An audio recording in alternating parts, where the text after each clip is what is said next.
Boa tarde a todos. Eu me chamo Matheus Rosário, sou bolsista do Grupo de Pesquisa Intelectuais e Educação, coordenado pela professora Adirda Luiz Almeida. Bom, nessa mesa de agora, o tema será Intelectuais e Cultura no Mundo Ibero-Americano. Então, eu gostaria de chamar os nossos três convidados. Professora Flávia Oliveira, por favor.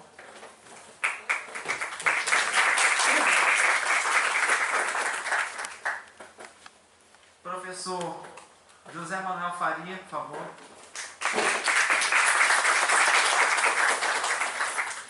E professor Anderson Luiz de Matos, por favor.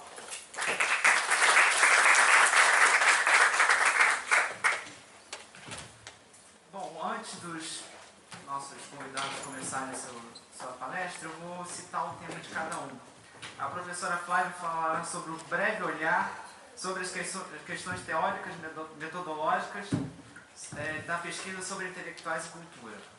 O professor José Manuel Faria falará sobre o protagonismo negro de Abdias do Nascimento.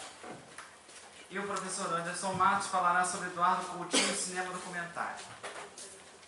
Eu gostaria de relatar que cada palestrante, cada convidado terá 20 minutos para a sua fala, e após a fala de todos os convidados, abriremos para as perguntas. Então, eu gostaria de passar a palavra agora para a professora Flávia Oliveira.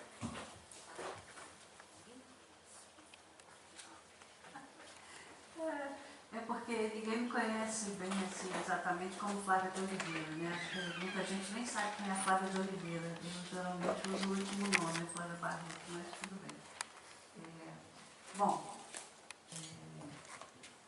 primeiro vou agradecer à professora Adir por ter me incluído nessa iniciativa, né, de dentro desse período em que nós estamos vivendo as nossas tragédias, né, políticas e sociais e pessoais, né, como professores da UERJ, estudantes da UERJ, enfim, como sociedade estamos testemunhando uma época muito difícil, né, que vai ficar na nossa memória como uma das épocas mais dolorosas que nós vivenciamos aqui no estado do Rio de Janeiro, com essa tentativa de desmonte da universidade pública, tendo o Rio de Janeiro como um palco privilegiado, né, dessa iniciativa obscura. Enfim, mas nós estamos aqui hoje para termos esse encontro com conversas, né, com trocas de experiências e de olhares, acho que para cada um de nós uma possibilidade de retomar aquilo que eu acho que mesmo os mais pessimistas mantêm, né? Que é lá no fundo do seu coração um olhar mais esperançoso, né? Um olhar de que a gente possa contribuir para, enfim, para que a nossa sociedade alcance melhores condições, enfim, né? Coisas mais positivas, né? De que nossa própria profissão faça algum sentido, né? Como pessoas que pensam e estudam, né? Como professores, né? Porque nós vivemos essa avalanche da desvalorização, né? E, ao mesmo tempo, acho que uma pessoa que escolhe essa profissão não está escolhendo porque está imaginando que vai ser muito bem sucedido financeiramente, né? Eu sempre brinco com isso com os meus alunos, né? Eu acho que quem está se dirigindo para essa linha de atividade profissional está pensando em algo que é meio que incontrolável, né? É o dom e a vontade de viver profissionalmente, de contribuir com a sociedade, com a formação das pessoas, com essa maravilha que é trocar conhecimentos acumulados, enfim, distribuir, né, essa experiência. Bom, então a minha proposta de trabalho hoje tem esse título, né? Um breve olhar sobre questões teóricas e metodológicas da pesquisa sobre intelectuais e cultura. É breve o olhar, né? Então, eu selecionei algumas questões que balizam a minha atividade de pesquisa atual. Eu venho desenvolvendo já há algum tempo assim, uma dedicação à questão da cultura, e com foco específico na educação musical, né? Entendendo que a educação musical, ainda que sendo um projeto, objeto de uma lei que é conquista social, não deveria ter como função, né, ou como objetivo último a formação de instrumentistas, né, porque nem todo mundo quer ser um instrumentista, mas nós carecemos da possibilidade de circular, de conhecer em todas as artes, né, termos condições de usufruir e de entender, né, aquilo que é, na verdade, o nosso patrimônio cultural. E entendendo aí patrimônio cultural não como uma questão de deleite, né, de diversão. A arte não é só entretenimento para o nosso prazer. A arte é muito mais do que isso. A arte é a possibilidade da inclusão social, geração de renda, trabalho, arte, enfim, divisas para o país, né, identidade cultural, uma série de questões, né? E venho nessa linha com algumas produções, né? A última foi uma cartografia musical sobre os 450 anos do Rio de Janeiro e a outra produção anterior, uma biografia que eu vou fazer depois menção a ela.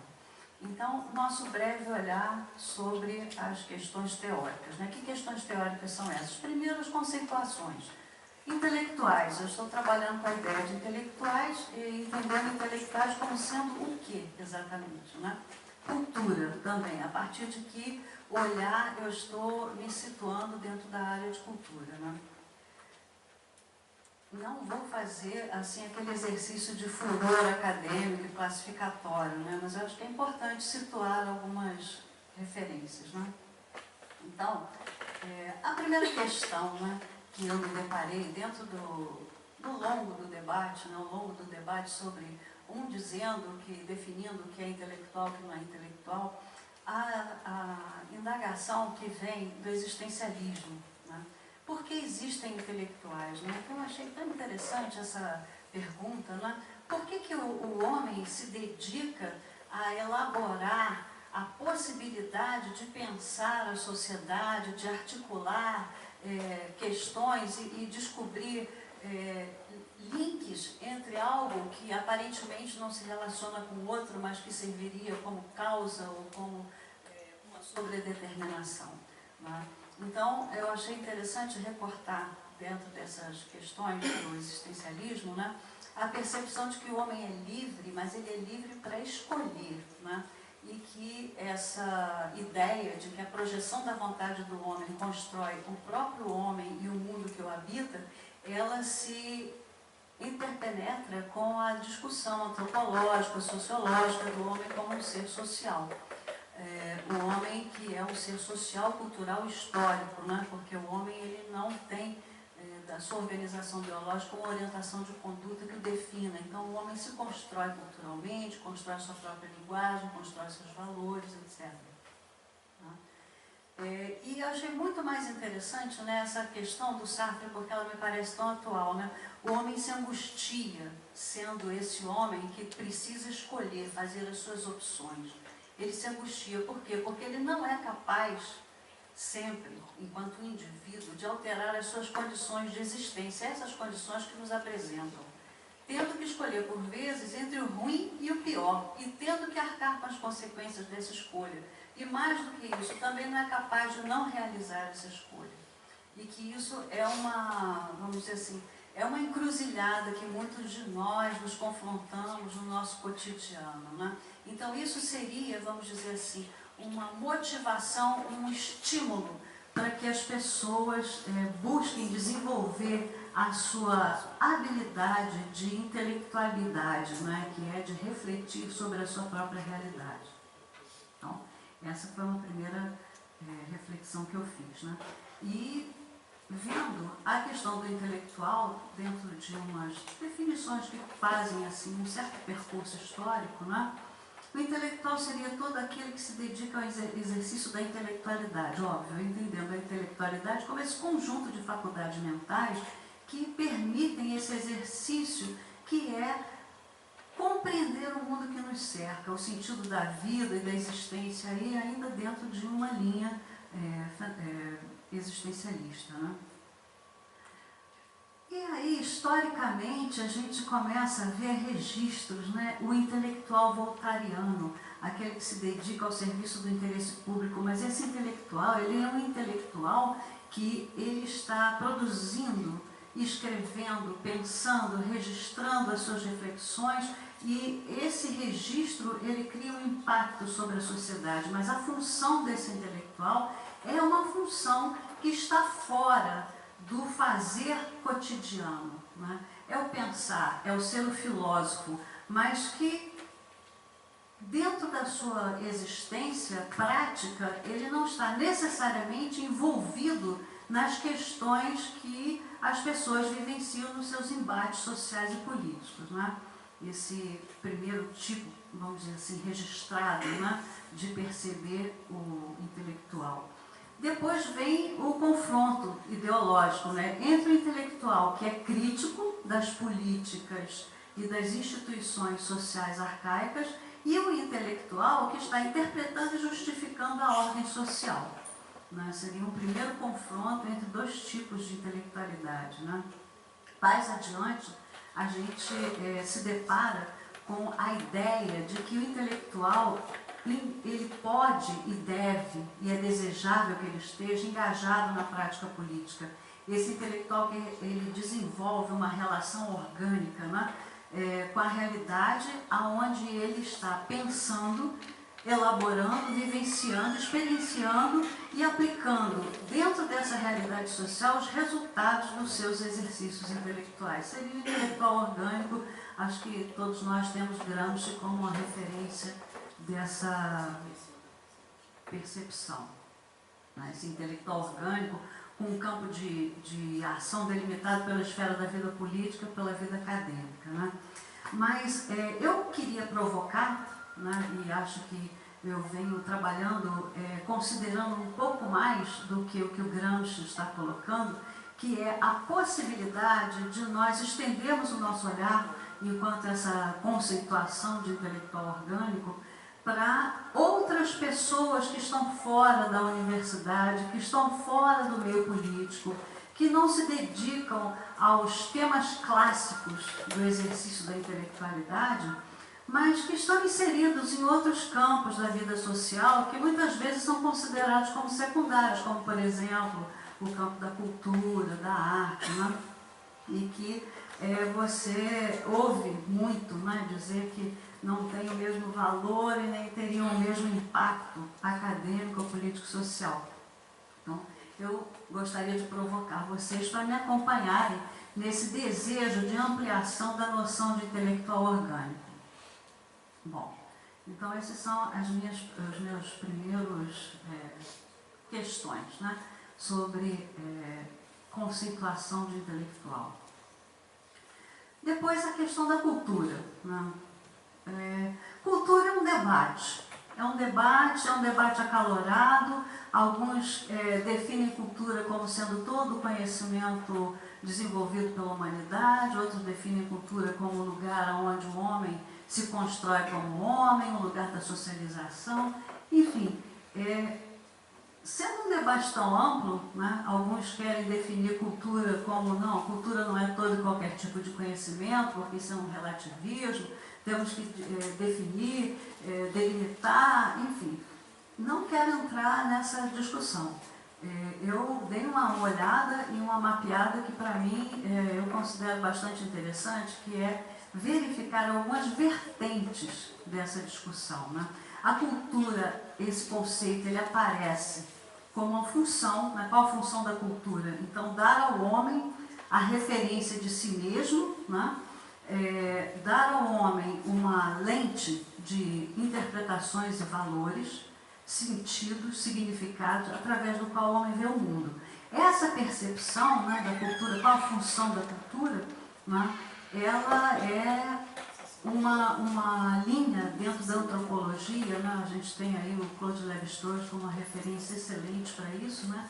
Onde ele está assinalando pela primeira vez o surgimento da noção do etnocentrismo, essa perspectiva antropológica da função da cultura como formadora de uma identidade étnica, né?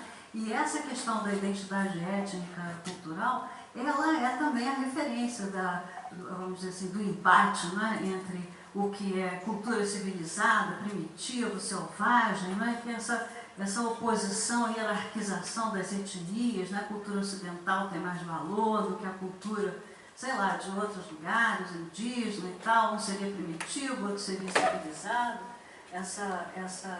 esse etnocentrismo que está tão presente no processo de colonização. Né?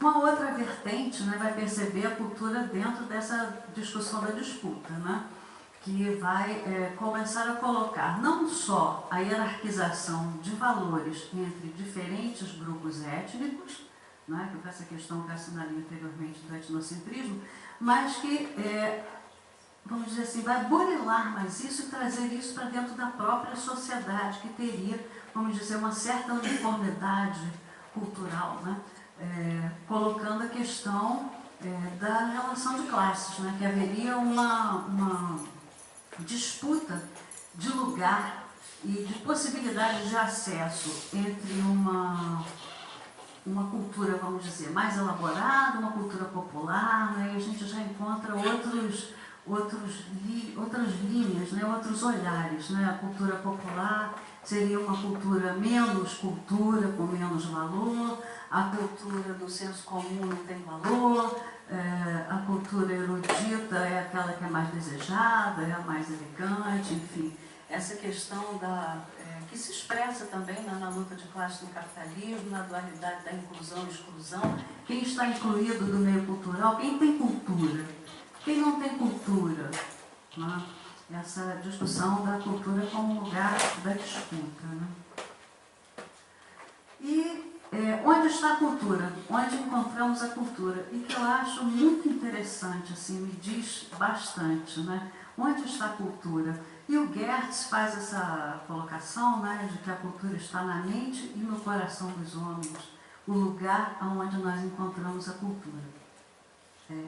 Por que isso, para mim, é tão interessante? Porque inclui a dimensão da subjetividade na racionalidade da pesquisa e o desafio de o pesquisador se ver obrigado a ficar fora de um quadro lógico formal de uma objetividade positivista, que nós combatemos, faz parte dos primórdios da nossa formação no campo das ciências humanas, mas que, de uma forma subreptícia, volta e meia nós nos vemos capturados por esse furor objetivista, né? Nós queremos ter a certeza de que o que nós estamos fazendo e produzindo é uma ciência respeitável, positiva, objetiva, inquestionável. Esse objetivo nos acompanha como um fantasma, né? Como se nós estivéssemos fugindo de uma acusação que as ciências exatas e da natureza poderiam nos lançar e nos colocar no lugar inferior das ciências, né? Como se as ciências humanas, por terem essa peculiaridade de trabalhar em um objeto como é o homem na sua realidade social, um objeto concreto, abstrato, paradoxal e não experimentável, né? Como se isso tornasse os pesquisadores no campo das ciências humanas pesquisadores secundários inferiores, né? O que, na verdade, nós podemos devolver em grande escala para o campo das ciências exatas e da natureza, dizendo que eles também estão no campo das incertezas e não apenas nós, e que as ciências, elas caminham à medida das suas rupturas, dos questionamentos dos seus paradigmas, enfim, esse tipo de questão.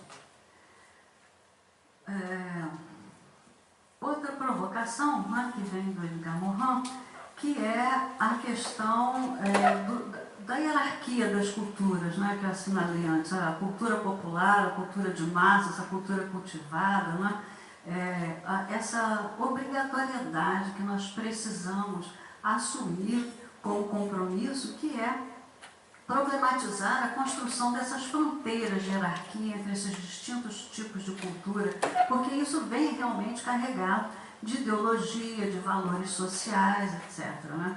Então, a provocação da Edgar Morin, ela me parece muito pertinente para quem está trabalhando no campo da cultura e da arte, que é Esse universo não é regulamentado, esse universo da cultura, pela polícia do gosto, a hierarquia do belo, a alfândega da crítica estética, né?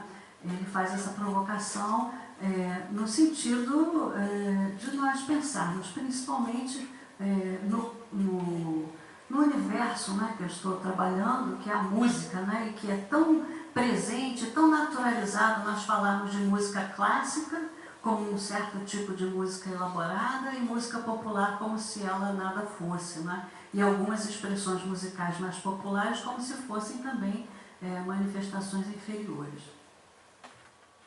Bom, essas foram as questões conceituais. As questões metodológicas, né?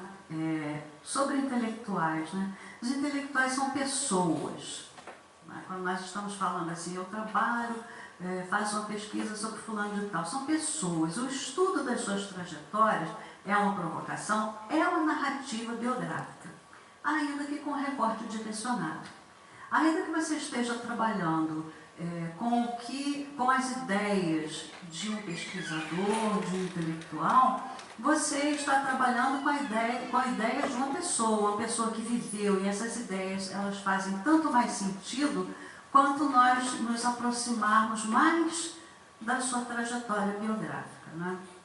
Mas a abordagem biográfica ela tem desafios metodológicos, né? Até porque quando você começa a dizer que está trabalhando na construção narrativa da biografia de alguém, você está em que campo? Né? O que você está fazendo? Você está fazendo literatura? Né? O que é uma biografia? Então, a abordagem biográfica ela tem desafios, né? E esses desafios eles estão, de certa forma, assinalados também na antropologia e nos debates sobre a narrativa etnográfica. Então, as preocupações metodológicas com as biografias, elas nascem de uma questão principal, a indefinição sobre o gênero. Biografia, o que é? Né? Você vai comprar uma biografia, eu adoro biografias, né? Então você vai comprar uma biografia. Quem escreveu a biografia? Não importa, mas tem fofocas da vida pessoal. Então isso é o quê? É uma revista? É um entretenimento?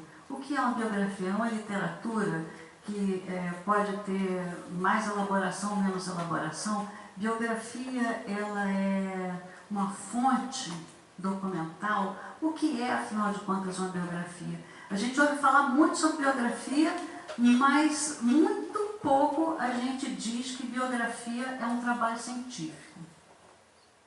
Isso é o que a gente não ouve. Alguém já comprou um livro científico sobre a biografia de alguém? Não tem. Né? Então, o campo científico rejeita a narrativa biográfica como sendo um objeto legítimo.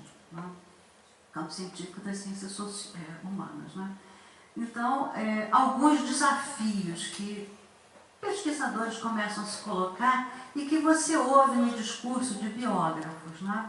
Ordenação cronológica da narrativa biográfica seria um recurso para você construir essa objetividade, né? Dar uma legitimidade ao patamar científico de uma narrativa biográfica. Ordenação cronológica da narrativa, utilização de fontes variadas e confiáveis, exaustão dos dados biográficos para compor uma narrativa, né?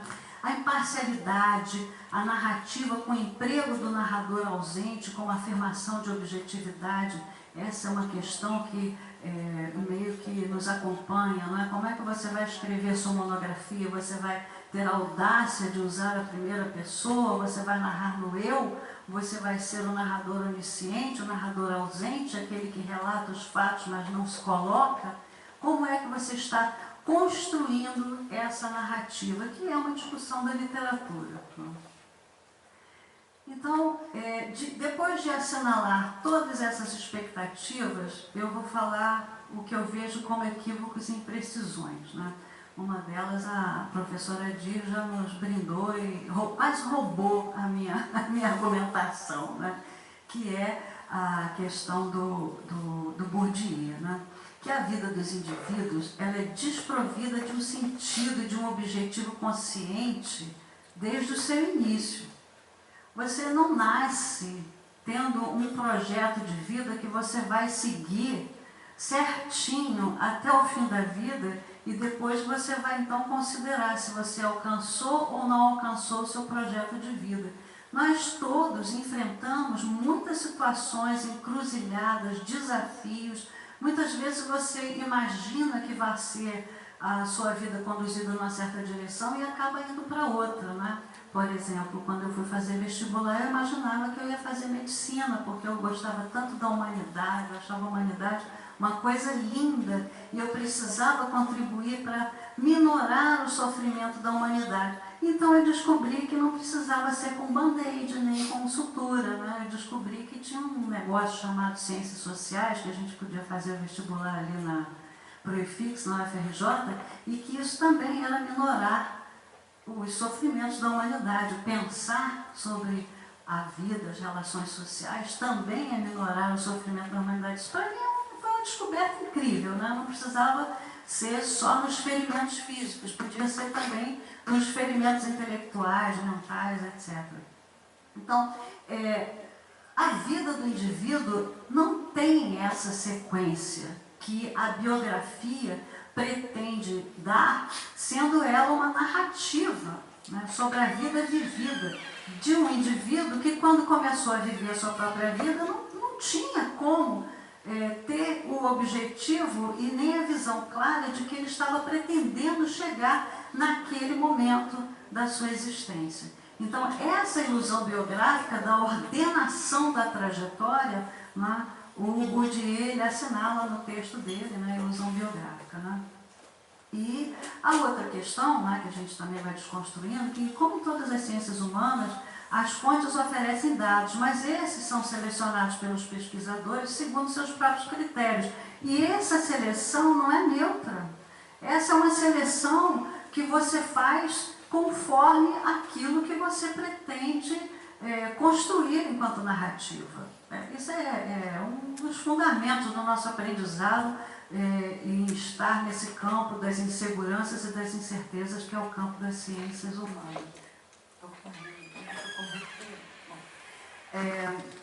A pretensão também, outra ilusão, a pretensão de oferecer uma quantidade de dados para garantir um grau confiável de veracidade inquestionável, né? Outra balela, porque a realidade é incognoscível, você não vai construir uma narrativa biográfica que resgate, porque você está citando uma série de dados, eventos, acontecimentos, você não está dando conta, nunca vai dar, da totalidade de uma realidade, de uma vida vivida. Faltam coisas, essa é uma questão básica, né, do nosso aprendizado também. Bom, então, ainda a última questão, né, o debate sobre o narrador, né, que esse narrador que ele é ausente, ele não se coloca, ele, ao não se colocar, ele faz a narração de uma história como se ela assim tivesse ocorrido, que é um narrador, na verdade, autoritário, é um narrador muito presente, por exemplo, na história oficial, né? Você diz, os fatos foram assim, assim eles se sucederam, tem essa data e tem essa cronologia. E como você não diz quem é que está dizendo, então assim foi. É uma forma de você investir o narrador de autoridade. Um questionamento que se sucedeu a esse tipo de narrativa é a narrativa como a opção metodológica de assumir uma narrativa polifônica, né? Um recurso, né? Que não é muito bem controlado por muitos pesquisadores, ainda que queiram assumir esse gênero, né? esse caminho. Né? E o maior dos desafios, quando a testemunha participante é o narrador, e ele é um narrador participante, portanto, cheio de juízo de valor, de vivência, de julgamentos, de emoções, enfim, de envolvimentos com aquilo que ele está narrando. Bom, aqui as referências bibliográficas, mas vamos adiante. Exemplos controversos. Eu retirei esses dois exemplos, né, de duas colocações, dois tipos de proposição. O racionalismo que ignora os seres, a subjetividade, a afetividade e a vida é irracional. Isso é uma proposta metodológica. O que é praticado? O mesmo autor que está fazendo essa afirmação, ao escrever uma biografia sobre o próprio pai, vai dizer o seguinte: por ser ele, o pai, o tema do livro, não quis parasitá-lo utilizando o eu do narrador como testemunha, embora sendo este o filho, ele diz que não vai assumir o eu como testemunha. Mas ele é testemunha. Né? Por quê? Porque ele quer ser objetivo. Quando intervém inevitavelmente como filho, falo de mim na terceira pessoa. Olha o recurso. O recurso da construção da narrativa. Ele fala de si mesmo como ele. E ele acha que assim ele está garantindo a objetividade. Depois deste mesmo autor, dizer o quê? Que o racionalismo que ignora os seres, a subjetividade, a afetividade e a vida é irracional. Então, ao escrever uma biografia, ele está cometendo exatamente a tentativa de controlar aquilo que ele identifica como sendo afetivo. Uma segunda colocação. Devemos compreender que, na busca da verdade, as atividades auto-observadoras devem ser separadas das atividades observadoras. As autocríticas inseparáveis das críticas, ou seja, enquanto você escreve, pensa e pesquisa, você também tem que estar se pensando em relação e se percebendo e se autocriticando em relação àquilo que você está propondo, aquilo que você está tecendo como narrativa. Então, o que vai ser praticado por este mesmo autor? Uma passagem, né, da biografia do pai. A estratégia de Vidal, que é o pai, é uma estratégia astuciosa de oriental, é uma acusação. E uma acusação que tem um olhar que identifica o pai como oriental, sendo que ele, não coloquei aqui porque não cabia, ele se coloca no campo de uma cultura ocidental. Então, este pai obteve tudo o que queria do filho, até os 20 anos, por meio de chantagem, obstinação, a preocupação de proteger a vida do filho, impediu o filho de viver. Olha, cada um de nós aqui é filho, e a gente tem uma relação de amor com os pais, e de ódio também, né? E principalmente de rebeldia e de desobediência. Será que os pais conseguem, sozinhos, por meio de chantagem e obstinação, proteger a vida do filho a tal ponto que impede o filho de viver? A gente sempre tem uma estratégia de escorregar, de sobreviver, de sair. Então, ele não está sendo nada autocrítico, né? Só para fechar, é o nosso querido Edgar Morin, em 2 versões, tecendo a biografia do pai e construindo os seus pontos de vista sobre como desenvolver pesquisa e ciência.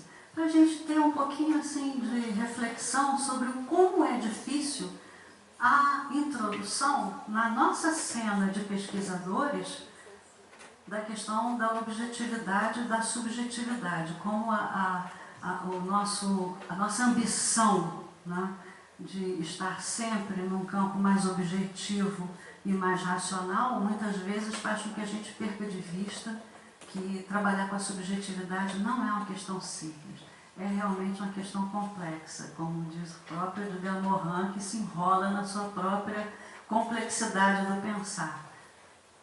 Vou parar por aqui. Obrigado, professora.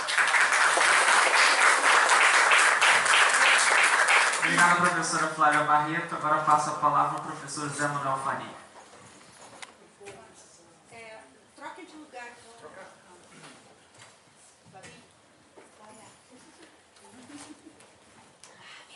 Anderson, te abandono. Tchau, tchau.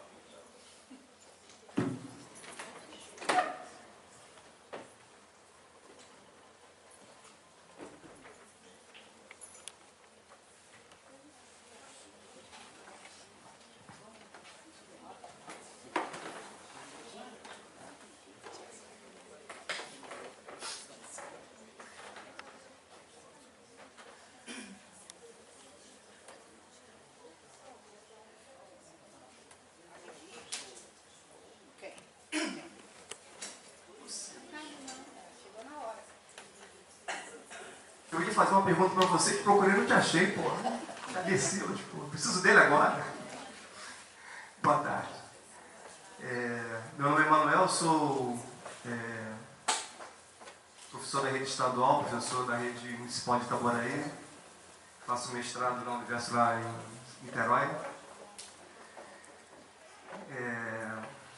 Queria agradecer aqui o convite da professora Dir, é um prazer estar aqui com ela.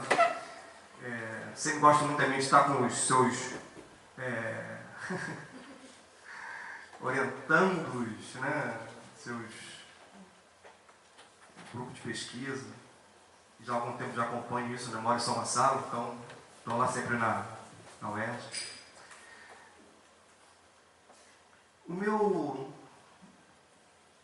A minha fala hoje vai ser sobre Abdias. Abdias foi um homem que viveu 92 anos. Morreu há 3, 4 anos atrás.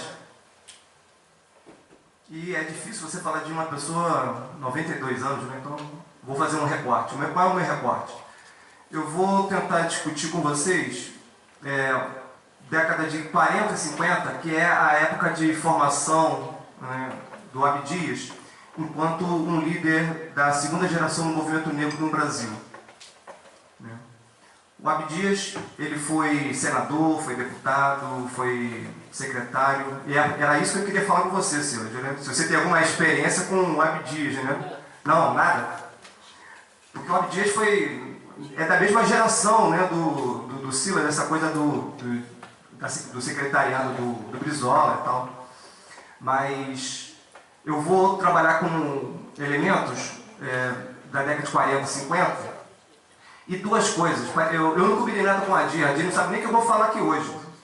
Né? Mas eu não combinei nada com ela, mas o que é interessante é que muita coisa que foi falada da parte da manhã, e inclusive com a professora Flávia, que deu todo um suporte teórico a essa ideia do intelectual, tem tudo a ver com esse diálogo que nós vamos fazer. Né? Algumas coisas que eu vou falar têm a ver com o que foi discutido na parte da manhã. Tá? Então é isso. Eu vou tentar trabalhar duas questões fundamentais, então. Uma, que é o que eu falo sobre o silenciamento e o protagonismo. Né? Silenciamento em que sentido? Na década de 40, 50, é o momento que está no auge no Brasil o mito da democracia racial. Então existe toda uma discussão em relação a como que essa elite branca vai fazer o movimento de silenciar essa geração que está surgindo depois da Segunda Guerra Mundial, e que eu vou dizer que essa geração, que foi liderada pelo Abdias e outros, mas muito pelo Abdias, vai fazer um protagonismo negro em relação à sua época. Né? Daqui a pouco vocês vão ver, por exemplo, duas matérias, dois editoriais do jornal O Globo, para a gente trabalhar sobre essa questão. E eu vou tentar priorizar também, já que tem a ver com o que a gente estava discutindo hoje de manhã, com a questão da educação. Né?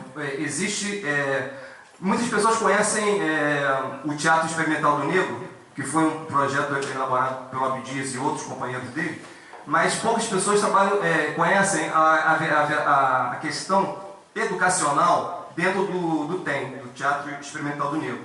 E eu vou trabalhar essas duas questões hoje aqui. Vou tentar, pelo menos, né? Vou ver se eu declaro o suficiente.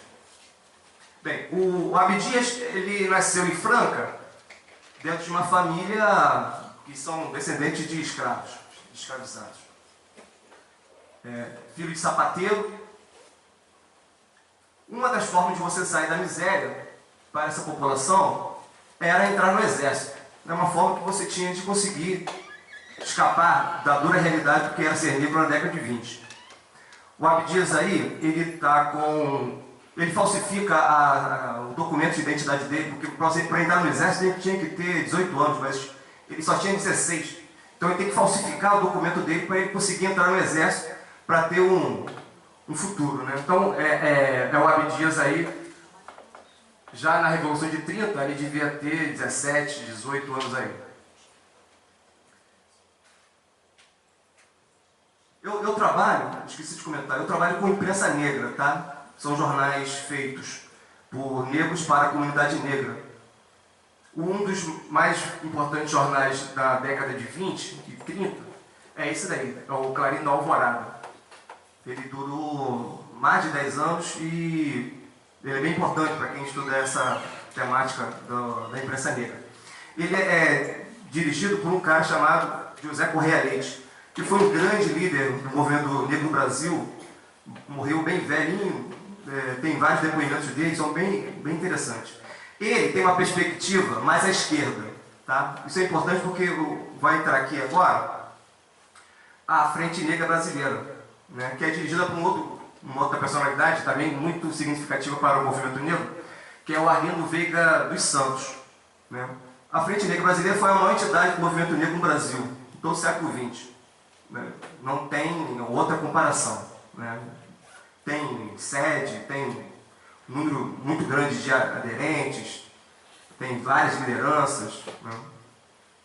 Esse Arlindo, ele é um homem completamente diferente do outro, porque ele é monarquista, anticomunista, autoritário, é um negro bem reacionário mesmo. Ele tem monarquista, tem toda uma elaboração teórica dele, era um filósofo, professor, mas ele era bem reacionário. Mas ele dialogava com o integralismo, né, que está surgindo também nessa época, né? Integralismo, primeiro grande movimento de massa, né, Partido Nacional, né, junto com o PCB. Mas a Frente Negra Brasileira tem esse viés autoritário, tá? E ele é o seu líder, foi o primeiro presidente, ficou dirigindo a entidade durante 4, 5 anos. O Abdias, bem, esse é o jornal da Voz da Raça, que é o órgão oficial da Frente Negra. O Abdias, ele vai se incorporar nesse processo, porque o Abdias, ele vai entrar ao mesmo tempo, já com 20 e poucos anos, na Frente Negra, e ao mesmo tempo, durante um período, ele vai ser da ABI, da Associação Integralista Brasileira. Então, é o que eu coloquei aí. Ó. Seu jornal, né, que é aquele, A Voz da Raça, que circulou entre 33 e 37, com tiragem de 1.000 a 5.000 exemplares, mantinha em destaque, no cabeçalho, a frase Deus, Pátria, Raça e Família. Né? Não é à toa que está bem próximo do que fala o integralismo, diferenciando-se do leão integralista apenas pelo termo raça. Parece que suas inclinações políticas e ideológicas apontam para uma influência do fascismo italiano. Devido à sua projeção e ao descaso dos grandes partidos tradicionais em relação às questões da comunidade negra... Agosto, não? Tá? Então dá o pé, deixa com... Foi? Não, dá o pé. Tira. Vê se tá ligado. Alô, tá? Observando seu ideário programático e sua ideologia expressa nos discursos dos seus dirigentes da matéria do jornal A Voz da Raça, podemos constatar um projeto autoritário e nacionalista, muito nacionalista, chega a ser xenófobo mesmo, no qual seu presidente revelava simpatia pelos regimes autoritários em ascensão na Europa. Outro elemento comum ao movimento negro da época, e que também se expressa nas páginas do seu órgão oficial, é o seu caráter assimilacionista, buscando a inclusão do negro na sociedade abrangente, sem a busca de uma transformação na ordem social e política. Eles não estão preocupados em fazer grandes mudanças. Bem, o Abdias, ele vai integrar o integralismo de 34 a 36. Ele vai ser um jornalista, ele vai ser redator de jornal. Existiam vários jornais integralistas naquela época, e ele vai trabalhar esses dois jornais, a Ofensiva e o Radical. O Abdias, durante boa parte de sua vida, vai ser muito questionado sobre a participação dele no integralismo. Né? Ele sai do integralismo no sentido de que ele diz que foi alvo de racismo pela própria direção do movimento integralista. Mas a ideia, na época, era essa. As lutas nacionalistas e anti-imperialistas, a oposição ao capitalismo e à burguesia foram os temas que me atraíram para as fileiras integralistas. Mas essa questão é bem polêmica no Abdias. Naquela época, principalmente na década de 50, ele vai ter vários embates com os movimentos de esquerda, tipo a UNE, que vão questionar ele, sempre lembrando ele que ele foi integralista, né? Que já é um outro momento histórico, mas essa carga ele vai ter que aturar. É a época da formação intelectual do Abdias. Essa é uma foto de 76, mas ela é uma foto que também dialoga com algumas questões que foram apresentadas aqui hoje. Essa é um grupo que eu chamo de grupo etílico boêmio existencialista. Ele foi formado na juventude por rapazes, 6 rapazes, 3 argentinos e 3 brasileiros. Essa é uma foto do CBTC comemorando. Eles passaram toda a sua vida se encontrando, né? E é um grupo que durou muito, né? Até a morte de quase todos. É um grupo chamado Sociedade Santa Hermandad de la Orquídea.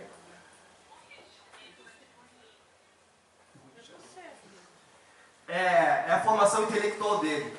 É interessante esse processo pelo seguinte: diz a lenda que eles abriram um dia o mapa do mundo e jogaram uma moeda. Onde a moeda caísse, eles iam para esse lugar. É a lenda. Isso é verdade. Mas... E eles foram. A moeda foi jogada, segundo a lenda, caiu em Manaus. Aí o grupo todo pegou um navio e foi para Manaus. Então eles fizeram um roteiro: Manaus, Belém, Colômbia e Peru. Do Peru eles foram para a Argentina. Sem dinheiro, né? Não tem dinheiro nesse negócio. Né? Então eles paravam, faziam um debate, vendiam não sei o que lá e passavam fome e tal. É muito interessante essa história. Bem, por que isso é importante? Primeiro que é a formação intelectual deles. Eles ficavam lendo e tal, e um dos autores que eles estavam lendo é exatamente o Sartre. Por isso estou dizendo que eles são existencialistas nesse sentido, que eles leram mesmo. Eu vou mostrar o jornal do Abdias, que é o Quilombo, que é o jornal que eu trabalho mais. Existem artigos do Sartre, que eu escolhi fazer o recorte do Camus, mas tem um Sartre também lá. Se eu soubesse que você ia falar do Sartre, botava o Sartre também, mas não sabia. Mas o que é interessante é o seguinte: nesse momento, quando ele chega no Peru, em Lima, ele vai assistir uma peça. É uma peça de teatro do Eugênio O'Neill, um autor americano, que se chama O Imperador Jones. Nessa peça, ele tem uma sacação, e essa sacação vai acompanhar boa parte da trajetória do Abdias, que é o seguinte: ele assiste essa peça e É você. sou eu, né? Sou um Zé Ruela. É Como é que eu desligo isso? Peraí, meu bem. Não sou eu não, acabou a bateria. Eu vou pegar outro, vai acabar também. Ia ser pessoal comigo. É pessoal. Eu vou sacar esse cara hoje. Segura mais embaixo, me dá um outro microfone aí. Pô, já estraguei 2, hein? Tem quantos ainda? Aqui. Segura mais embaixo, fica segurando em cima do coisa. Por favor. Então ele observa o seguinte: o ator principal a peça é uma peça sobre questão racial nos Estados Unidos, tá? Alô? Você é um animador de auditório. Já é o terceiro que derruba isso. Cara, eles não gostam de... Pra mim, eu posso falar alto. Eu estou acostumado a dar aula. Eu também. Eu dou aula para crescer no 6º ano. Ó, assim. Assim. Embaixo. Pelo menos, desculpe, gente. Olha, assim. Alô?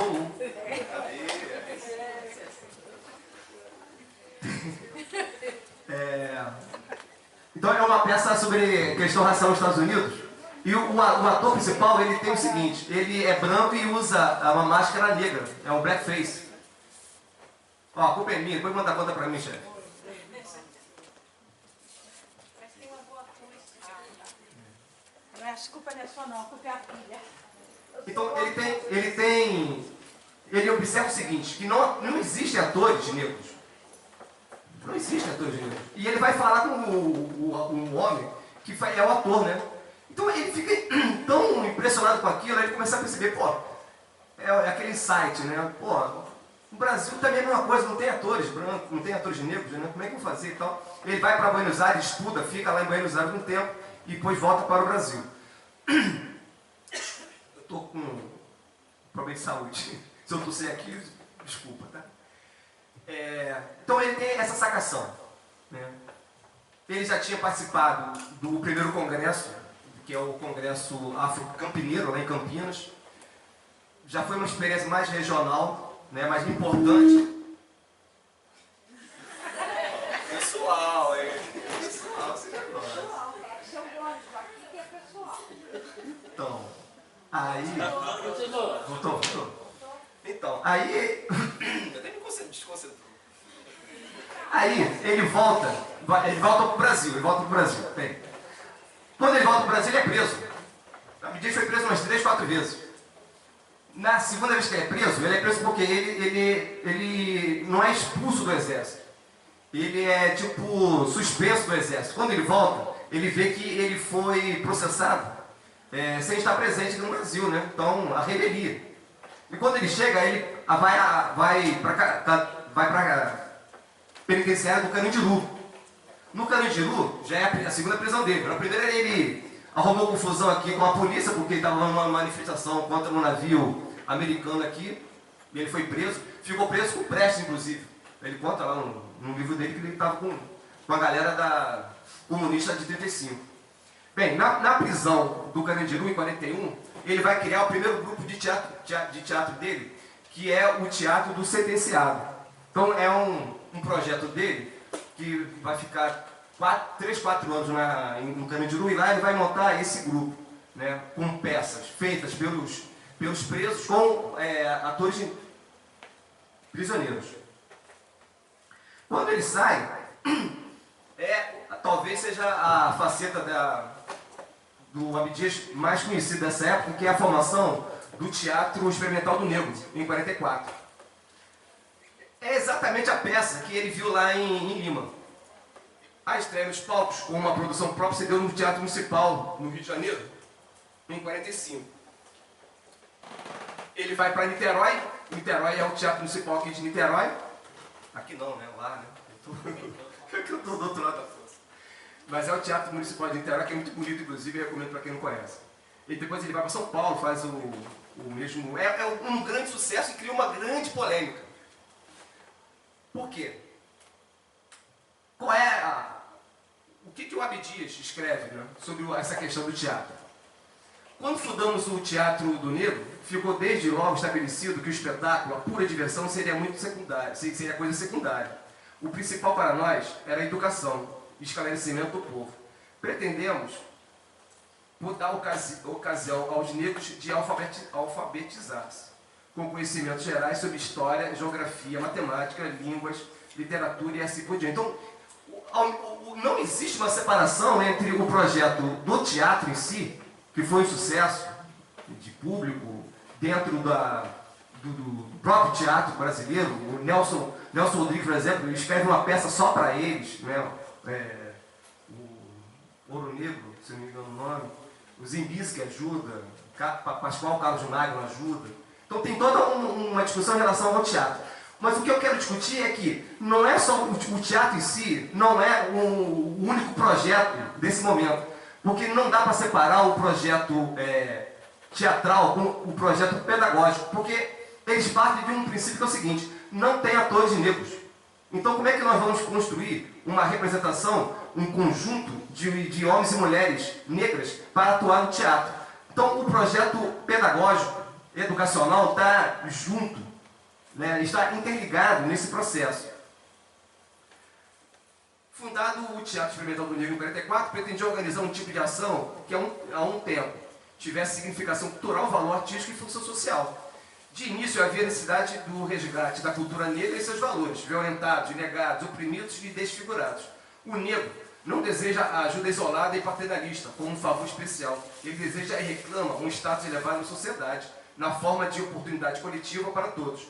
Há um povo com irrevogáveis direitos históricos, abertura de oportunidades reais de ascensão econômica, política, cultural, social para o negro, respeitando sua origem africana. O problema é que isso vai dar toda uma discussão, principalmente com o jornal o Globo.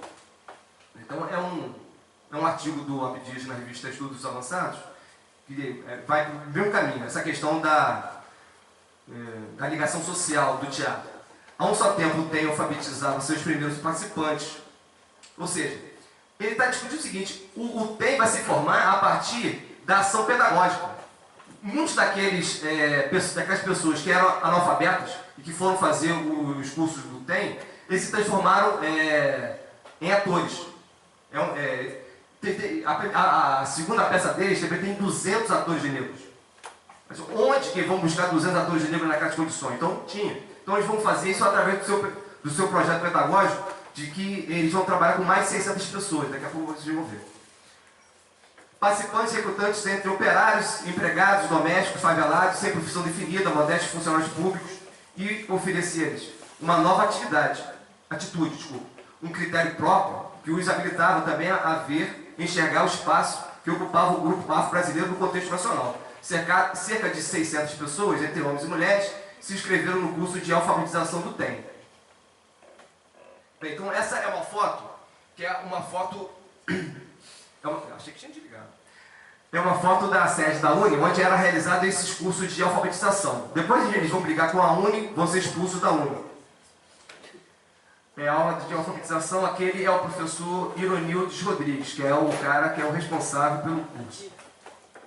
Então você vê que são pessoas, né, a sua maioria negras, né, pessoas que vêm desse estrado. O teatro, aí é o professor, né? O teatro experimental do negro tinha por base o teatro como veículo poderoso de educação popular. Tinha sua sede em um dos salões da UNE, onde aportavam dos subúrbios e dos vários pontos da cidade operários, domésticas, de negros e brancos, de várias procedências humildes. Ali, a pedido da Abdias, ministrei por anos a fio um extenso curso de alfabetização em que, além de rudimentos do português, história e evolução do teatro universal, tudo entremeado com lições de folclore brasileiro e as façanhas e lendas dos maiores vultos da nossa raça. Então, por exemplo, parte do material pedagógico eram exatamente os roteiros das peças. Como eles não tinham dinheiro para comprar material pedagógico, eles utilizavam os próprios roteiros como forma de educação. Aí é um recorte do jornal O Globo, de maio de 46, falando da peça. O Imperador Jones, papai, tá tudo bem, tá tudo bonitinho. O problema é que depois, a estreia de uma companhia teatral com objetivos explícitos, como apresentados pelo TEM, não tardaria a provocar reações polêmicas. A tentativa de, mais uma vez, silenciar as iniciativas da comunidade negra se revelariam, mais uma vez, agora pela grande imprensa conservadora representada pelo jornal Globo, justificando que um teatro negro seria possível em países como Estados Unidos ou a França, por motivo diferenciado, mas que no Brasil era um contrassenso. Aí vem o Globo arrebentando com o teatro dos negros. Tendo em vista que aqui não existiria o racismo. Não, aqui não. Lugar onde os crimes, os tormentos eram exceções. Portanto, a regra sempre foi a doçura brasileira. Isso é bonito. Bonito. Está lá no editorial. O editorial tem uma parte que é assim. Então, esse aí é o editorial do Globo do dia 17/10, tá? Sem preconceitos, sem estigmas, misturados em fusão nos cadinhos de todos os sangues, estamos construindo a nacionalidade e afirmando a raça de amanhã. Falar em defender teatros de negros entre nós é o mesmo que estimular o esporte dos negros, quando os quadros nas nossas Olimpíadas, mesmo no estrangeiro, misturaram todos, acabar criando as escolas e universidades dos negros, os regimentos de negros e assim por diante. E no caso, em apreço, a criação artificial do teatro, que se propaga, é tanto mais lamentável quanto é certo que a distinção estabelecida iria viver, aliás, falsamente, nas esferas sugestivas e impressionantes do teatro, que só deve ser um reflexo da vida dos nossos costumes, tendências, sentimentos e paixões.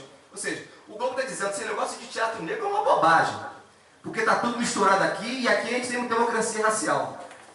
Lá no início eu falei, é a época do auge do mito da democracia racial. Isso é muito interessante porque daqui a pouco você vai ver quem que escreve no Jornal do Abdias. O Jornal do Abdias é esse daí. É um jornal Quilombo, circulou de 48 a 50, são 10 edições e é isso que eu estudo bastante. É bem interessante esse jornal. Então, é um jornal que foi feito a partir, é como se fosse porta-voz do Teatro Experimental Negro. Nesse jornal, em todos os jornais, vem o programa. Todos eles. São 5 pontos, eu só quero destacar um, que é aquele que está sublinhado. Lutar para que, enquanto não for tornado gratuito o ensino em todos os graus, seja admitido estudante negro, como pensionista do Estado, em todo o estabelecimento de ensino secundário e superior no país, inclusive dos estabelecimentos militares. Isso foi escrito em 48, mas, na verdade, isso são ações afirmativas. Né? De uma forma moderna, é isso. O critério é o seguinte, se o negro não está na escola, o Estado tem que bancar a educação dessas pessoas. O Abdias, ele vai ser candidato, vai tentar ser candidato pela segunda vez Ele também não vai conseguir. Não conseguiu na primeira, não conseguiu na segunda, que ele é sabotado. Na edição número 7 desse jornal, Abdias oficializa a sua candidatura a vereador pelo PSD. Antes ele tinha tentado ser pelo PTB, mas não conseguiu. Ao mesmo tempo, solicita aos partidos políticos que comuniquem a seus candidatos negros e oferece espaço gratuito do jornal Quilombo para a divulgação de suas candidaturas, como também divulgará os candidatos negros em outras regiões do Brasil. A candidatura de Abdias expressará um recorte político amplo, fugindo do sectarismo, como ele anunciará em artigo do jornal. Abdias do Nascimento, candidato de pretos e brancos, de pobres e ricos. Quer dizer, tá, é bem amplo, né? Está aqui na eleição. Bem, aí de novo vem o jornal O Globo. O jornal Globo é maravilhoso, né? Toda hora vem lá. Bem, aí ele vem arrebentando as candidaturas com esse perfil. Porque diz que é o seguinte, é o mesmo princípio que hoje a gente discute, que, né? Se você for olhar isso daí, parece que está no jornal o Globo de hoje. É igualzinho, é impressionante. Parece que foi escrito pelo Alicano. Alicano tem um livro lá dele, né? Você sabe, é quem tem racismo. Então, aí vem o editorial do jornal, dia 13/4. O espírito de imitação foi sempre um mau conselheiro. Pode ficar imitando os Estados Unidos, né? Ainda agora, suas influências tentam criar entre nós um problema que nunca existiu. Não, aqui não, nunca. No Brasil, não se conhece os efeitos malignos dos preconceitos racistas, que dividem outros povos e dão origem a conflitos deploráveis. Desde os tempos mais remotos de nossa formação, pretos e brancos se tratam cordialmente. Muitos descendentes das raças importadas têm ocupado postos de relevo na política, nas letras, em todos os ramos das atividades nacionais, em perfeita fraternidade com os descendentes das raças conquistadoras que fundaram a nacionalidade. No entanto, de algum tempo para cá, vem se constituindo corrente... Eu estou correndo porque ele já está aqui me alertando já. Com isso procura-se dividir sem resultados louváveis, teatro negro, jornal de negro, clube de negro, mas isso é imitação pura e simples, de efeitos perniciosos. Agora, já se fala mesmo em candidatos negros ao pleito de outubro. Pode-se imaginar um movimento pior e mais danoso ao espírito indiscutível da nossa formação democrática? Vale a pena combatê-lo, desde logo, sem prejuízo dos direitos que os homens de cor reclamam e nunca lhes foram recusados. Anderson, nunca, hein?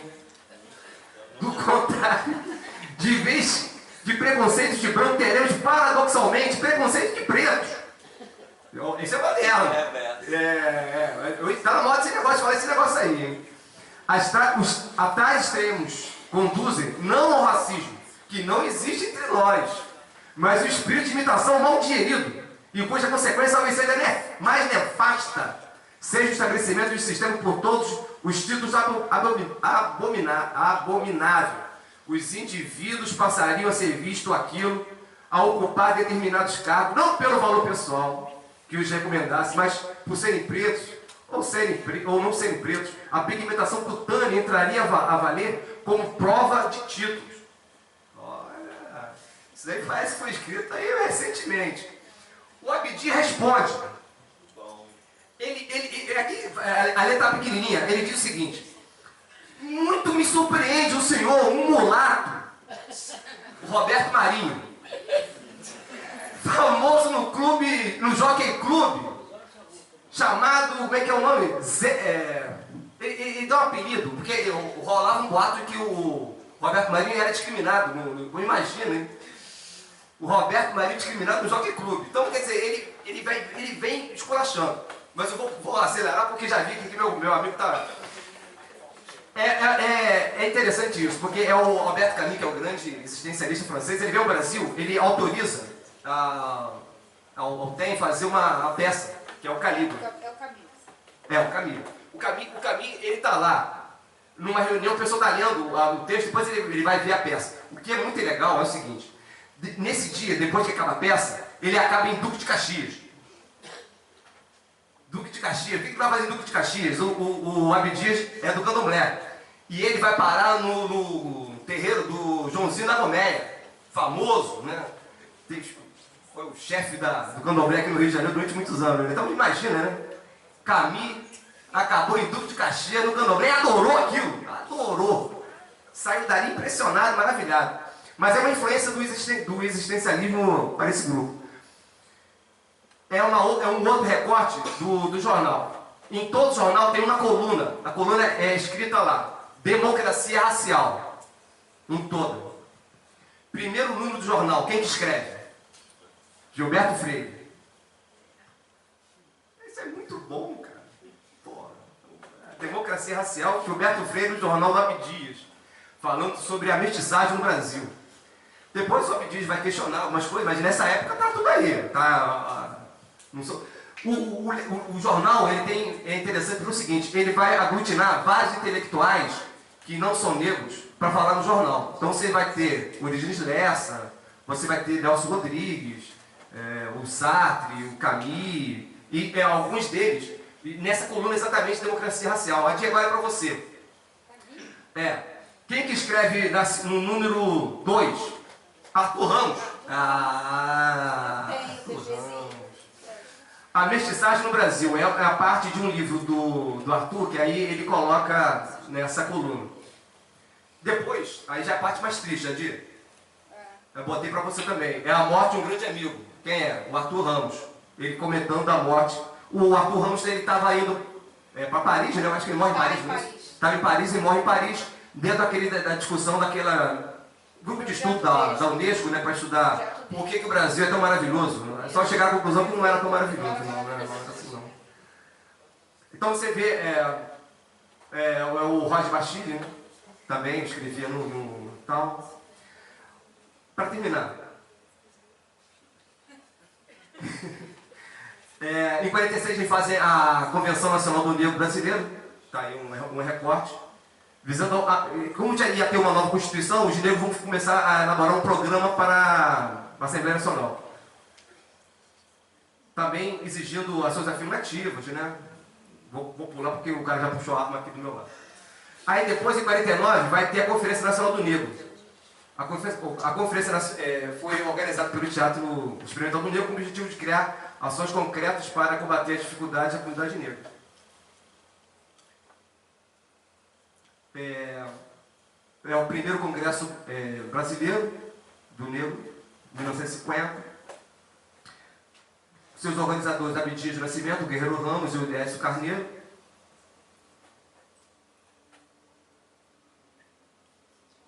Eu esqueci de falar também, o Arthur Ramos falou no congresso, estava lá, também todas também. É bom isso para parar com esse pessoal que não lê, dizer que ele era racista e etc e tal. Nada a ver. Aí, para fechar, esse congresso, ele apresenta toda uma elaboração que está no livro, talvez seja o livro mais famoso do Abdias, que é O Negro Revoltado. O que é interessante, o Silas, é que aqui é o Darcy Ribeiro. O Darcy Ribeiro também estava acompanhando aquelas discussões e é ele ali. Tem uma série de intelectuais que estão participando. Eu não vou me estender aí, mas além da questão dos negros especificamente, eles também trabalham com a questão da mulher negra, principalmente em relação à empregada doméstica, que é o principal foco do jornal na questão trabalhista, era a regulamentação da função de empregada doméstica. Muito recente também. Foi regulamentada há 3 anos atrás. Mas é uma reivindicação lá de 1950. Quem escreve essa coluna era a Maria Nascimento, que era a esposa do Abdias na época. Ele casou 3 vezes, né? Com a Léa Garcia depois, que também era do teatro, né? Essa aí é uma parte do artigo. É inacreditável que numa época que tanto se fala em justiça social, possam existir milhares de trabalhadores como os empregados domésticos, sem horário de entrar e sair do serviço, sem amparo na doença, na velhice, sem proteção no período de gestação e pós-parto, sem maternidade, sem creche, para abrigar seus filhos durante as horas de trabalho. Para as empregadas domésticas, o regime é aquele mesmo regime servil de séculos atrás, pior do que nos tempos da escravidão. Então você vê que já é uma reivindicação bem antiga. É o Haroldo Costa, que está vivo aí, comentarista de carnaval, né? bem famoso. Vou terminar com essa foto que é bem representativa. É o Abdias e o Paulo Freire no exílio. Os dois estão no exílio em Guiné-Bissau. Né? O que eu queria mostrar, eu tive que correr um pouquinho porque eu falo muito, o professor fala demais. Mas mostrar principalmente essas 2 questões, né? Essa tendência a silenciar essa geração do movimento negro e trabalhar bem com essa questão da educação como um projeto que também é muito importante dentro do teatro experimental do negro. Não é só colocar negros em peças, mas é mais profundo do que isso. Tá? Muito obrigado, desculpe se eu corri bastante. Tchau.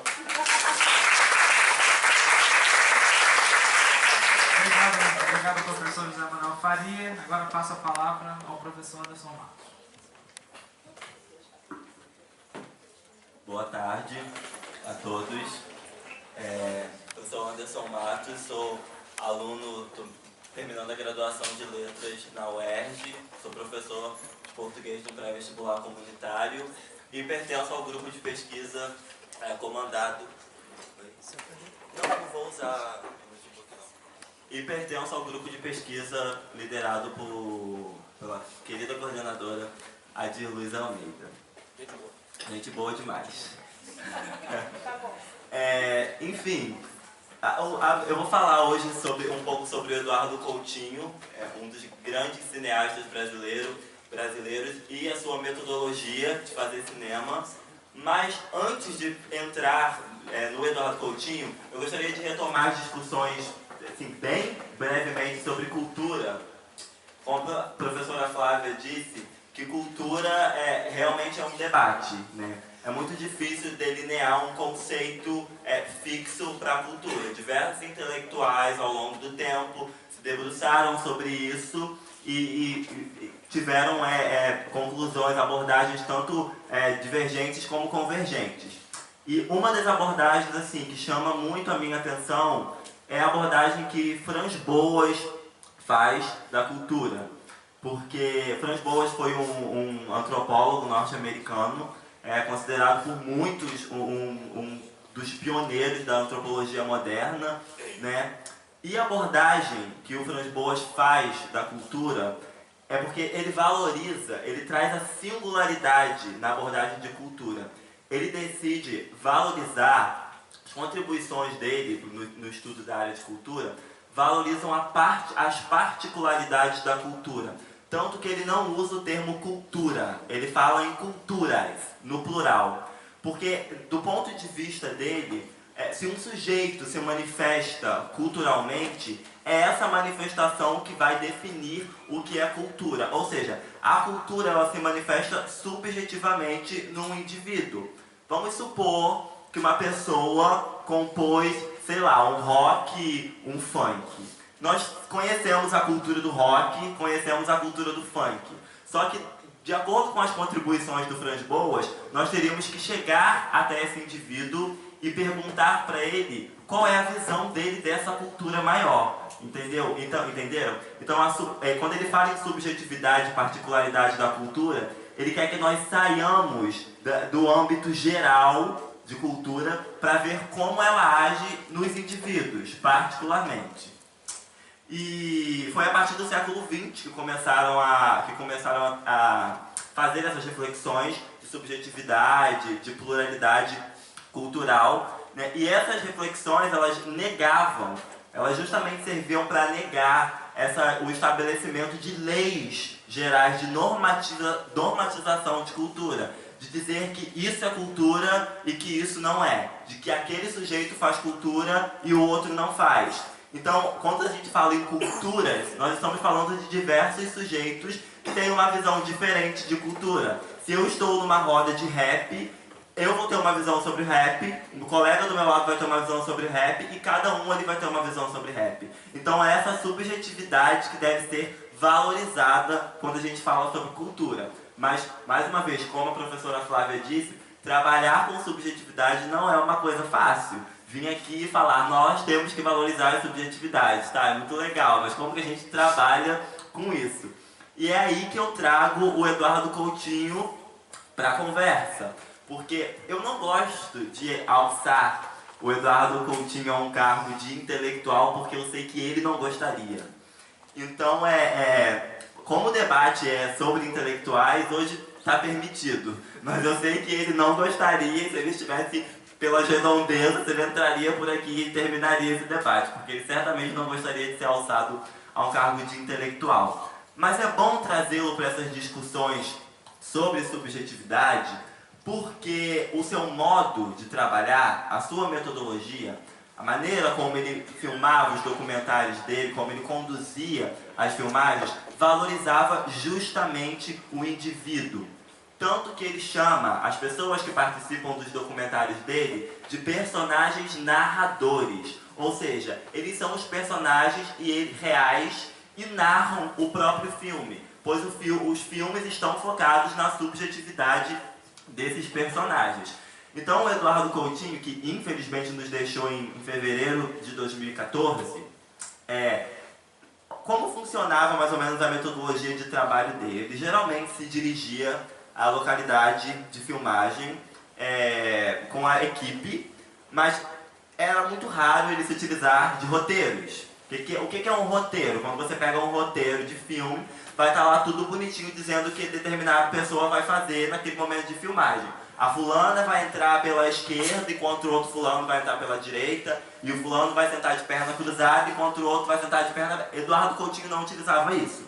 Ele deixava os seus personagens, ele deixava as pessoas que participavam dos seus filmes se comportarem de maneira livre. Ele simplesmente as colocava na frente da câmera e a partir daí começava a filmar para captar justamente esses momentos de subjetividade dessas pessoas, desses personagens narradores. Então ele singularizava cada personagem, porque do ponto de vista dele, cada personagem tinha uma história única para contar e não era trabalho dele intervir. Não era trabalho dele, se uma pessoa está contando uma história da vida dela, ele parar e falar que aquilo não está certo, ou que a pessoa deve contar de uma maneira diferente, ou questionar se aquilo é mentira ou se é verdade. Ele não acreditava nisso. Ele falava que se o filme, ele gostava de fazer filmes sobre pessoas, então ele queria ouvir essas pessoas sem julgamento de valor. Ele simplesmente as colocava na frente da câmera e deixava a conversa acontecer. Um grande exemplo desse trabalho do Eduardo Coutinho se dá no documentário Edifício Master. Não sei se alguém aqui conhece, alguém já assistiu, mas é um documentário muito famoso, talvez o mais famoso dele, que falando assim, uma sinopse rapidamente. Ele se dirige com a sua equipe de filmagem para um apartamento em Copacabana, para um edifício em Copacabana, e ele se propõe a ouvir essas pessoas, a ouvir as histórias de vida dos moradores desse edifício. Só que o que ele faz? Ele não simplesmente chega lá na terça-feira de tarde e fala: pessoal, quero gravar um documentário, venham conversar comigo. Não. Ele se instala com a equipe no edifício por 3 semanas. Ou seja, ele se insere no ambiente daquelas pessoas para criar uma familiaridade. Porque ele não quer simplesmente chegar com uma câmera e coagir a pessoa a falar sobre histórias da vida dela. É muito difícil você chegar com uma pessoa desconhecida e fazer ela contar histórias íntimas, histórias pessoais da vida dela. Então, antes das filmagens, ele passa 3 semanas com a equipe nesse edifício, se familiarizando com as pessoas com as quais ele vai entrevistar, e depois começa o trabalho, né? As entrevistas com os moradores do prédio. Então, ele se ausentava, não só no Edifício Master, mas em basicamente todos os documentários do Coutinho. Você dificilmente vê a imagem do Coutinho nos documentários. Você só ouve a voz dele por trás e assim, é muito difícil. A não ser que seja uma intervenção mínima que ele precise fazer. Porque ele não aparece nos documentários, a câmera está sempre focada no entrevistado, no personagem narrador, e ele fica simplesmente atrás da câmera ouvindo as histórias. Ou seja, são as imagens dos personagens narradores que sustentam esse filme, sustentam os documentários dele. Então, quando a gente pensa num edifício, quando a gente passa por Copacabana, por Botafogo, por esses lugares que tem esses edifícios, e a gente olha, a gente vê simplesmente um edifício, certo? Um prédio estanque, erguido no meio de tantos outros prédios. Só que quando a gente adentra esse prédio, a gente percebe que ele é muito mais do que uma construção estanque. Cada portinha daquele prédio tem uma história diferente, uma pessoa com uma história de vida diferente, com uma narrativa e com uma subjetividade diferente. A mesma coisa, a gente pode fazer um paralelo com a cultura. A cultura, ela é muito, não é positivo a gente enxergar a cultura uma metáfora, como um edifício estanque, porque quando a gente entra nesse edifício denominado cultura, a gente vai encontrar em cada portinha uma particularidade. Não interessa se o edifício tenha uma cultura apenas. Vamos supor que, vamos continuar nessa metáfora do edifício. Nós temos um edifício focado na cultura do teatro, por exemplo. E aí a gente vai entrar, se a gente ver de fora, nós vamos pensar teatro de uma maneira geral. Mas se a gente adentra esse edifício, em cada portinha nós vamos encontrar visões diferentes sobre o teatro, sobre o que significa fazer parte do teatro, sobre o que significa o teatro na vida dessas pessoas.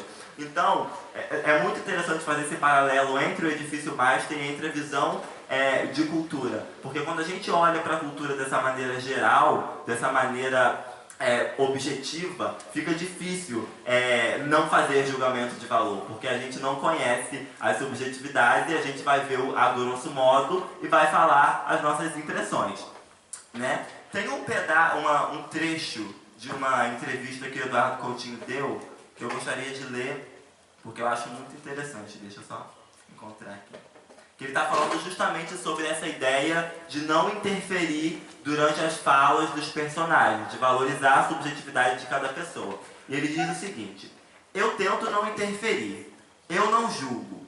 Eu não julgo se uma pessoa que é determinada coisa e que gosta de ser determinada coisa. Eu não vou perguntar, mas por que você gosta de ser tal coisa? Se ela quiser dar um discurso me explicando por que ela gosta de ser determinada coisa, eu não vou julgar, porque eu não estou lá para mudar as pessoas. Eu estou lá para ver o estado do mundo através das pessoas. A partir da relação que eu vou ter com a pessoa, que é o essencial, no qual tudo pode acontecer, pode haver conflitos ou não. Mas que eu não estou lá a fim de dizer para a pessoa que ela mude de opinião. Não. Aliás, a opinião não me interessa. Me interessa que as pessoas tratem de sua vida. A partir de suas vidas, as pessoas vão ter opiniões de direita e de esquerda, tanto faz, mas que são viscerais. Eu não estou interessado no conteúdo social da vida da pessoa. Eu estou interessado no que a pessoa fala a partir de sua experiência, sabendo que, como é memória, toda memória é mentirosa. Portanto, tem verdade e mentira juntas. Isso é inevitável. Não há solução. Ninguém consegue desobstruir a memória. Então eu aceito aquilo que é exagero. Como saber se o sentimento é verdadeiro ou não? Sabe, eu gostei de um cara. Eu sei lá se gostou ou não. Ela conta a história do romance dela, é um segredo. São pessoas comuns. Ou seja, ele não está ali para fazer julgamento de valores sobre a fala daquela pessoa, como nós fazemos frequentemente com determinadas culturas. Eu creio que todo mundo já ouviu alguém dizer em alguma situação: ah, isso não é cultura. Para mim isso não é cultura. Nós fazemos julgamento de valores o tempo inteiro, porque nós ainda, infelizmente, vivemos com ideias etnocentristas na cabeça. Então nós temos a necessidade de dizer o que é superior e o que é inferior, e o que é bom e o que não é bom, e o que é verdade e o que é mentira. Então, trazendo essa ideologia quase do Eduardo Coutinho, a gente consegue perceber o quanto isso pode ser prejudicial para nossas percepções sobre as pessoas. A falta de valorização da subjetividade das mesmas. Eu gostaria de falar, além do Edifício Master, não vou falar tanto como eu falei do Edifício Master, mas de outros 2 documentários que mostram bastante essa questão da subjetividade. Um deles é um documentário chamado As Canções, que é um documentário focado na música. O Eduardo Coutinho, ele grava esse documentário num teatro e ele pede para que as pessoas cantem músicas que marcaram a vida delas. Ou seja, estamos falando nesse documentário da cultura musical. Só que cada personagem narrador vai ter uma visão diferente da cultura musical, porque cada um teve uma música que lhe marcou de diferentes modos. Então, mais uma vez, é a subjetividade falando. Uma cultura no geral, que é a questão da música, marcando pessoas de diferentes maneiras. E um outro documentário que exemplifica essa necessidade que a gente tem, que a gente não pratica, né? Mas que a gente deveria tentar se embrenhar numa cultura para depois falar alguma coisa sobre aquilo, é o documentário Jogo de Cena. O que o Eduardo Coutinho faz nesse documentário? Ele pede que atores de verdade, interpretem histórias que aconteceram com pessoas anônimas. Mas esses atores, eles conviveram por um período também com essas pessoas, ouvindo as histórias delas, para depois conseguirem interpretá-las. Ou seja, eles só conseguiram falar sobre aquilo, interpretar aquelas situações, depois que eles se embrenharam no mundo daquelas pessoas, se embrenharam nas histórias daquelas pessoas e conseguiram entendê-las. Então é mais um exemplo de como é importante valorizar o eu, valorizar o particular e a subjetividade de cada um. E agora puxando, além do Eduardo Coutinho, puxando um terceiro paralelo, essa questão da subjetividade também está presente na metodologia do nosso grupo, coordenado por Adir Luiz Almeida. Não sei porque eu tenho que falar seu nome completo sempre. Virou máscara. Vou começar a cobrar. Há um tempo atrás, nosso grupo realizou um trabalho no Morro do Castro, localizado em São Gonçalo, e a ideia era ressignificar a história daquele lugar. Porque era um lugar marcado geralmente por violência, um lugar que saía diariamente, continua, né, infelizmente, saindo diariamente em páginas policiais com notícias de violência, de tráfico, de morte, essas coisas. E a ideia do trabalho no grupo nessa região era ressignificar aquele lugar. Como que a gente pensou em ressignificar aquele lugar? Ouvindo as pessoas que moram lá. Ouvindo o que elas têm a dizer sobre aquele lugar. Se eu não me engano, teve uma pessoa, até corrija se eu estiver errado, que expressou o desejo, ela chegou a dizer que gostaria de ver o local saindo das páginas policiais e indo para as páginas de cultura. Era o desejo mais latente de um dos moradores daquele lugar. Então a gente utilizou as memórias daquelas pessoas, nós fomos até elas ouvi-las para pensar, para entender o que elas tinham a nos dizer. E como a visão de fora, a visão abstrata sobre aquele lugar era completamente equivocada. Porque lá era um lugar de cultura, era um lugar... Porque todo lugar é um lugar de cultura. A cultura está sendo produzida o tempo inteiro, de diferentes maneiras e de maneiras subjetivas. Então é muito preocupante quando a gente diz que um determinado lugar só tem tráfico, só tem violência. Não, lá tem pessoas que estão preocupadas com cultura, que estão preocupadas em ressignificar a imagem que aquele lugar, essa imagem abstrata que aquele lugar passa para a sociedade em si. Não é? Então foram dois exemplos de Eduardo Coutinho e desse trabalho do grupo de como trabalhar, apesar da professora Flávia ter dito que é muito difícil trabalhar com subjetividade, realmente mas eu espero que eu tenha conseguido explicar esses dois exemplos de metodologias que utilizam de subjetividade que deram certo, que foi o caso dos documentários de Eduardo Coutinho. Inclusive, ele deixou um documentário incompleto quando ele faleceu, mas foi um documentário que foi terminado pelas pessoas que trabalhavam com ele, um documentário chamado Últimas Conversas, onde ele vai entrevistar alunos da rede pública do Rio de Janeiro para perguntar sobre os sonhos, para perguntar sobre as visões desses alunos do futuro. E o que mais chama atenção nesse documentário, nesse último documentário do Eduardo Coutinho, é que você via um Eduardo Coutinho infeliz. Ele não estava satisfeito com o trabalho que ele estava fazendo nesse documentário. Por quê? Porque, geralmente, nos documentários dele, ele sempre teve a liberdade de ter a sua equipe, de trabalhar da maneira com a qual ele estava acostumado.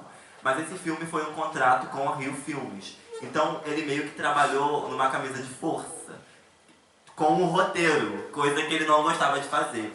Então, no começo do filme tem meio que um desabafo muito doloroso do Eduardo Coutinho falando que ele não sabia se queria terminar o filme, porque o filme não estava do jeito que ele gostava, justamente porque o filme não passa tanto essa ideia, passa, mas não tanto como os antigos documentários dele, essa ideia de subjetividade, porque você consegue ver, é nítido que tem um roteiro, que tem algo ditando aquelas pessoas por trás do que elas estão falando. Então o Eduardo Coutinho, infelizmente, não foi feliz no último documentário dele, e isso não é uma coisa que eu estou afirmando. Se vocês pegarem o documentário para assistir, vocês certamente vão perceber a mesma coisa. Então, quando sai desse lugar de subjetividade, quando ele percebe que não está mais conseguindo ter o foco no eu, por causa de um contrato que ele tem de trabalho, é uma coisa que o desagrada um pouco.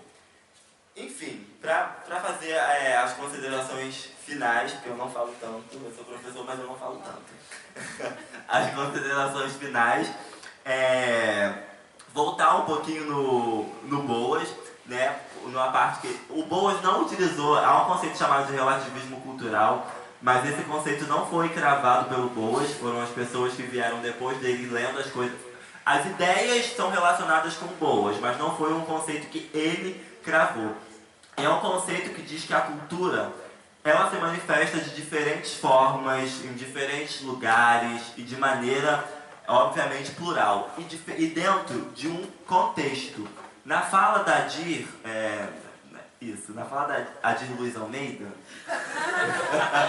quando ela participou da mesa antes do almoço, ela falou que, eu até anotei aqui, retomar o que a Adir disse, sobre o que a gente faz, como a gente define um intelectual. Porque a gente define um intelectual de acordo com o contexto que ele está inserido. Cultura é a mesma coisa, a cultura acontece em diferentes contextos e é preciso você analisá-los para poder fazer um julgamento de valor em relação a isso. Na parte que referente ao relativismo cultural tem alguns princípios, principalmente observar e conviver com diferentes grupos para interpretar tais manifestações. Ou seja, voltamos a Eduardo Coutinho. Foi exatamente o que ele fez em Edifício Master. Ele observou e conviveu com aquelas pessoas para poder entender as interpretações delas sobre a vida e as falas que elas estavam trazendo, contribuindo para aquele documentário. Outra coisa é o fato das culturas serem relativas, da gente não poder olhar para elas com um caráter absolutista, dizendo o que é certo, o que é errado, o que é belo, o que é feio, o que é cultura e o que não é. Porque isso é de cada um, entendeu? Eu não tenho direito de alguém chegar e me contar alguma experiência cultural e eu falar que eu não considero isso cultura. Quem eu penso que eu sou para dizer o que é cultura e o que não é? Não é na nossa posição fazer esse julgamento de valor. Parar de estabelecer normas e valores sobre as ações dos outros, encaixando culturas em posições de inferioridade de subalternidade, o que também nós fazemos. Aquela cultura é menor, a minha cultura é maior do que a sua, eu tenho mais cultura do que você, fulano tem muita cultura, Beltrano não tem tanta cultura. O que seria ter muita cultura, né? E o que seria ter menos cultura? E o cuidado, que se eu não me engano a professora Flávia também falou sobre isso na fala dela, sobre a objetividade, de olhar de maneira objetiva para a cultura sem perceber os seus traços particulares, os seus traços subjetivos. E recusando, e também nós não devemos de maneira alguma tentar interferir ou modificar as práticas culturais de determinado grupo ou de uma determinada pessoa, porque mais uma vez isso não nos compete, não é da nossa alçada fazer essas coisas, né? Então é basicamente esses paralelos que eu queria fazer sobre o conceito de culturas de Franz Boas, quando ele diz que a cultura é algo subjetivo, plural e que deve ser visto em seu determinado contexto, trazendo para o Eduardo Coutinho, os documentários dele, de como ele utilizava essa questão da subjetividade e do convívio em determinados contextos para montar os seus filmes, para contar as histórias daqueles personagens narradores, e do nosso grupo de pesquisa que tenta fazer esse mesmo trabalho de ressignificar áreas, de ressignificar histórias através de subjetividades e memórias. É basicamente isso.